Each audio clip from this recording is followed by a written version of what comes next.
Humpy Grumpy Saves the Day by Julia Johnson. Do you remember Humpy Grumpy, who was looking for his friends? He found them at a wedding feast. That's how the story ends. But Humpy Grumpy Camel has another tale for you, a tale of great excitement, a tale of daring do.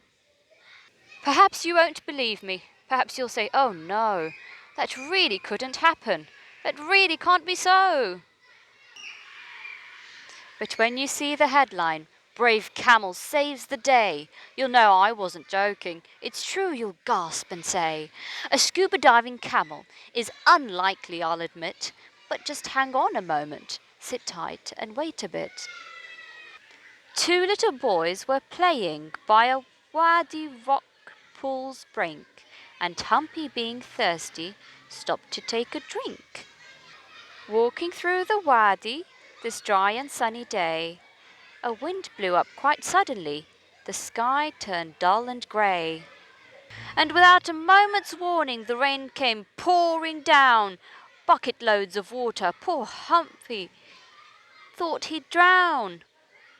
He heard it fast, quite faintly, a far-off distant grumble, then louder still and louder, a deep and angry rumble. Humpy Grumpy Camel turned his head around to see what could be making such a frightening, roaring sound. Could it be a leopard? Humpy knew that leopards roar, his knees all knocked together. Would it seize him in its jaw?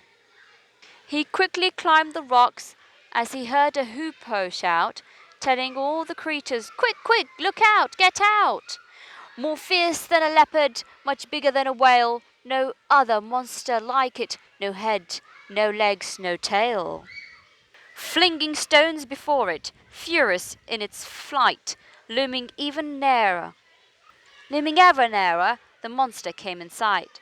It hurtled over rocks, a crashing, roaring river, tumbling fast and furiously.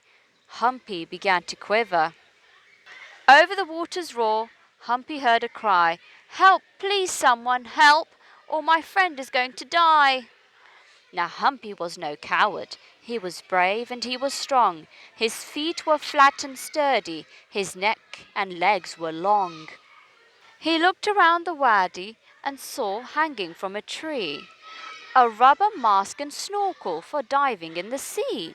You might wonder how he did it. You might want to stop and ask. No matter, let me tell you, he squeezed his face inside the mask. The snorkel in his mouth so he could breathe the air. Yes, he did look rather funny, but of course he didn't care. He jumped into the water. It came up to his chin. He stood there firm and solid and plunged his head straight in. The water was brown and swirling. It was difficult to see, but he saw some checkered material caught up on a tree. He recognized those pants, and what a relief, what joy! Still wearing those checkered pants, there was a little boy.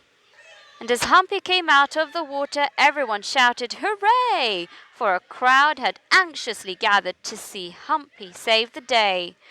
Humpy was given a medal. It gleamed in the sun on his chest. He felt very proud and important. It said, "Humpy, you are the best." And so remember, a flash flood is dangerous, and when clouds make the sky overcast, think of the hoopoe's warning and leave that wadi fast. The end.